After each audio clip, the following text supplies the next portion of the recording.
Patriots Nation, there's a lot happening around New England right now, and the overall atmosphere feels like a mix of excitement, anxiety, and that familiar outside doubt that always shows up when this team is on a massive stage. The conversations today are bouncing in every direction, but everything really starts with the injury report, which has somehow turned into a full-blown panic situation for a portion of the fan base. The reaction makes it feel like the building is on fire, when in reality things are far more stable than the noise suggests. The name that keeps dominating the discussion is Drake May, and honestly, this has reached the point where everyone needs to slow down for a second. Every small update turns into a wave of speculation, worst-case scenarios, and dramatic headlines. The reality is much simpler. Drake May is going to play, and he's going to be fine. This is not the first time we have seen this kind of overreaction, and it probably will not be the last.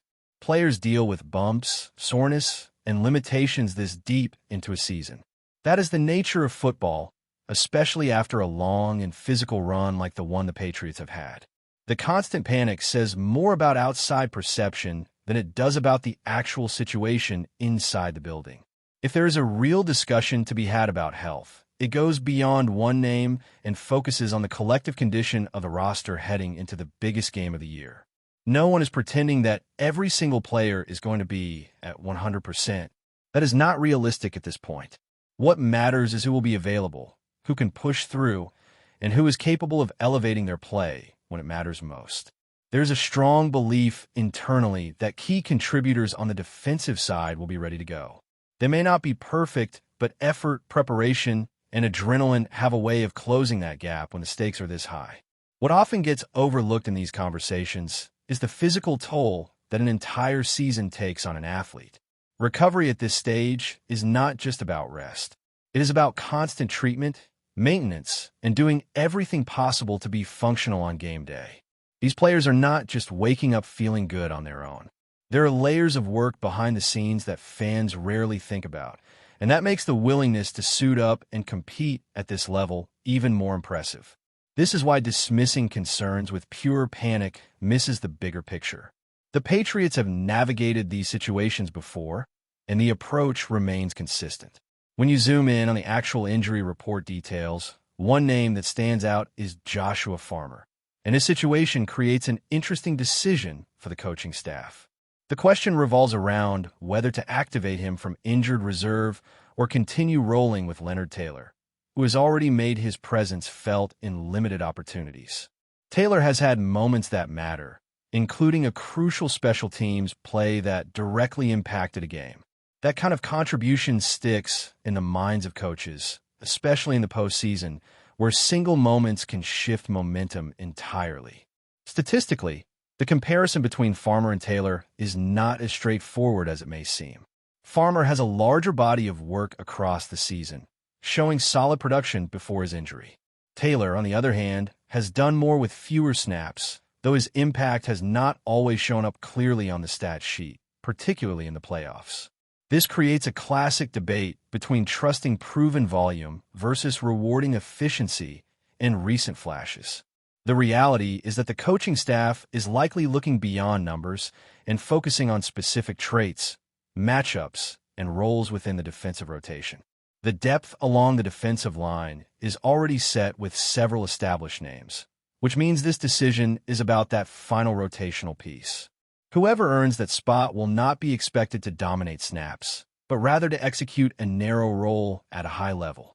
That could mean holding ground against the run, creating interior pressure in specific packages, or simply providing reliable rest for starters. This is where film study and practice reps weigh more heavily than public opinion. The staff will choose the player they trust to do one job correctly in the most stressful moments. While injury concerns dominate part of the conversation, attention naturally shifts to what is happening on the opposing sideline, particularly with Clint Kubiak. His rise has been fast, and his impact as an offensive coordinator has not gone unnoticed across the league. When an offense performs at a high level, especially with balance and creativity, interest follows quickly. Reports suggesting he could be headed to a new job after the season add another layer of intrigue to an already complex matchup. This situation is not about questioning his professionalism or commitment, but it does introduce an undeniable mental challenge. Preparing for a Super Bowl demands complete focus, and balancing that with future career considerations is not ideal. Even if everything is handled correctly, it is fair to wonder how much mental energy is being spent outside of game planning. This is not something fans talk about often, but it exists, and it is part of the human element of the sport. From the Patriots' perspective, this is simply another factor to account for, not something to rely on. Preparation remains the priority, and that preparation includes understanding how this opposing offense functions, where it thrives, and where it has shown vulnerability. Facing an offense that has not recently gone up against a defense as disciplined and versatile as New England's adds another dimension to the matchup. Defensive schemes, disguised pressures, and situational adjustments all come into play. All of this leads directly into the discussion around Sam Darnold, who continues to receive praise as an unstoppable force. That narrative sounds good on the surface, but it falls apart when you actually study the film. There are clear examples from the regular season that show how pressure can disrupt his rhythm and force costly mistakes. Games against strong defensive fronts exposed moments of hesitation, questionable decisions, and turnovers that shifted outcomes. These are not isolated incidents, and they provide valuable teaching material for a coaching staff preparing for the biggest game of the year. The Patriots' defensive leadership is known for dissecting film in extreme detail, identifying tendencies, and building game plans that attack weaknesses rather than reputations. Pressure does not always mean sending extra rushers. Sometimes it comes from delayed blitzes, disguised coverages, and subtle alignment changes that confuse the quarterback just long enough. Against high-level cornerbacks who excel in man coverage, those moments of hesitation become dangerous. Decisions have to be instant, and when they are not, the defense wins. This is why the idea that this offense cannot be slowed down feels premature and overly confident. Football history is full of examples where a dominant unit runs into a matchup that exposes uncomfortable truths. The Patriots have built their postseason success on forcing those uncomfortable moments, and there is little reason to believe that approach will suddenly change now. The confidence within the locker room is not based on hype, but on preparation and trust in execution, and that foundation matters far more than outside narratives. What stands out most when watching those games closely is not just the sacks or interceptions, but the timing of the disruption. It is the second and third down pressures that force rushed throws. It is the disguised looks that make the quarterback hesitate just long enough for elite defensive backs to close windows. Against corners who thrive on reading the quarterback's eyes and breaking on the ball, hesitation becomes dangerous. This defense has thrived on creating confusion without overcommitting, and that balance has been a defining trait of their playoff run. There's also a psychological element at play that does not show up on a stat sheet. When a quarterback starts to feel pressure, even on clean snaps, everything changes. Footwork becomes rushed, progressions speed up, and the margin for error disappears. The Patriots have been extremely effective at planting that seed early in games, forcing opposing quarterbacks to question what they are seeing. Once that doubt creeps in, the defense can dictate terms, and that is exactly where this group is most comfortable. While much of the national conversation frames this matchup as a battle of offensive firepower, New England sees it as a test of execution and resilience. The defense is not chasing highlight plays. It is focused on winning individual snaps, forcing long drives, and capitalizing on mistakes when they appear.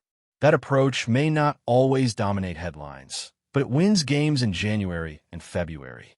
The belief inside the locker room is rooted in preparation, not bravado. At the same time, attention is turned toward the backfield and the ongoing discussion surrounding Trayvon Henderson. Recent criticism circulating online has felt excessive and disconnected from the realities of what actually happens on the field. Running back play is heavily dependent on timing, blocking, and defensive alignment.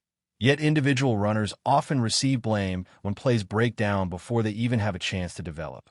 Henderson's style relies on vision and burst, and when lanes are clogged immediately, There is little room for creativity. Comparisons between Henderson and Ramondre Stevenson have fueled unnecessary debate. Stevenson has been productive, particularly as a downhill runner who thrives on contact and grinding out tough yards. That role has value, especially late in games. Henderson, however, brings a different dimension with his speed and ability to threaten the edge and second level. One style is not inherently better than the other. They serve different purposes, and game flow often determines which one is featured more heavily. Reducing Henderson's impact to a handful of clipped plays ignores the broader context of defensive fronts and play design. Against elite defensive lines, even well-executed runs can be blown up quickly. Expecting perfection on every carry is unrealistic, especially when defenses are selling out to stop the run. The Patriots understand this, which is why they continue to trust Henderson's explosiveness as a potential game-changing factor. All it takes is one crease, one missed assignment, and he has the speed to flip field position instantly. That trust is built on more than just athleticism. Henderson has shown an understanding of the system, patience in his reads, and a willingness to improve. Those traits matter, especially in a game where adjustments happen on the fly. The coaching staff values players who stay composed under pressure and respond to adversity without forcing plays. Henderson fits that mold more than critics are willing to admit. As preparation continues, the Patriots are balancing respect for their opponent with confidence in their own identity. They are aware of the narratives surrounding this game, including claims that they're simply happy to be here or that they have benefited from favorable breaks along the way. Inside the building, those opinions carry little weight. This team measures itself by standards that have been reinforced through weeks of disciplined football and consistent execution. The Super Bowl environment amplifies everything, from media noise to emotional swings, but New England's approach remains steady. The focus is on details that often decide games at this level, such as third down efficiency, red zone discipline, and limiting self-inflicted mistakes. These are not glamorous talking points, but they are the foundation of postseason success. The Patriots have embraced that reality, leaning into preparation rather than hype. What ultimately separates contenders from champions is the ability to stay grounded when pressure mounts. The Patriots believe they have that edge, built through a combination of leadership, experience, and trust in their system. Every decision, from roster depth to game planning, reflects a long-term vision rather than a reaction to outside noise. That mindset has carried them this far, and it continues to shape how they view the challenge ahead. As the week unfolds and anticipation grows, the conversation will only get louder. Opinions will sharpen, predictions will flood timelines, and narratives will harden. Inside New England, the response remains the same. Prepare, execute, and let the game reveal the truth. The confidence is quiet, the focus is intense, and the belief is rooted in work already done, not promises yet to be made. Before we continue, don't forget to subscribe and leave a like. Your support helps us bring you the latest updates on the New England Patriots. And of course, drop your thoughts in the comments. We love hearing from Patriots fans. In what could be one of the most surprising moves of the offseason, sources suggest that the New England Patriots have finalized a major acquisition, sending shockwaves through the NFL. While the team has not officially confirmed the details, insiders hint that the signing involves a high-profile player whose arrival could dramatically reshape the Patriots' strategy on both sides of the ball. For years, New England has been known for its cautious yet strategic approach to player acquisitions, often favoring long-term development over headline-grabbing moves. This latest maneuver, however, seems to break that pattern entirely, leaving fans and analysts alike scrambling to make sense of the team's intentions. Some speculate that the move signals a shift in the Patriots' philosophy, perhaps an acknowledgement that they need to make bold decisions to compete in an increasingly unpredictable league. Rumors point to a player with significant impact potential, someone capable of changing the dynamic of a game almost single-handedly. The speculation has already sparked a frenzy on social media, with analysts debating the implications for New England's roster. Could this be a strategic masterstroke that positions the Patriots as early favorites for the next season? or a gamble that carries enormous risk if the player fails to integrate into Bill Belichick's notoriously demanding system. Only time will tell, but one thing is clear. The NFL has taken notice. Industry insiders suggest that the signing may have been facilitated by a combination of aggressive negotiation tactics and the Patriots' willingness to take calculated risks this offseason. Speculation is rife regarding the contract terms, with whispers of a deal designed to balance immediate impact with long-term flexibility. Fans are already imagining how this addition could fit into the Patriots' schemes, from offensive playmaking to defensive adjustments, depending on the player's position. Meanwhile, rival teams are reportedly reassessing their own strategies in response to the move. A signing of this magnitude could ripple across the league, forcing franchises to rethink draft priorities, free agent targets, and even coaching approaches. Analysts note that New England has a history of turning seemingly unexpected moves into long-term advantages, which only heightens anticipation. Although the official announcement is pending, the rumor alone has reignited debate over the Patriots' future. Will this be the spark that ignites a new era of dominance, or a high-profile experiment that tests the limits of Belichick's system? As speculation intensifies, one thing is certain. The NFL landscape may never look the same again. Patriots fans are holding their breath, while the rest of the league watches closely, bracing for what could be one of the most talked-about stories of the season. That's it for today's update. If you enjoyed the video and want to keep receiving fresh and exclusive Patriots news, make sure to subscribe and hit like. We always appreciate hearing your opinions in the comments. See you in the next one, Patriots Nation.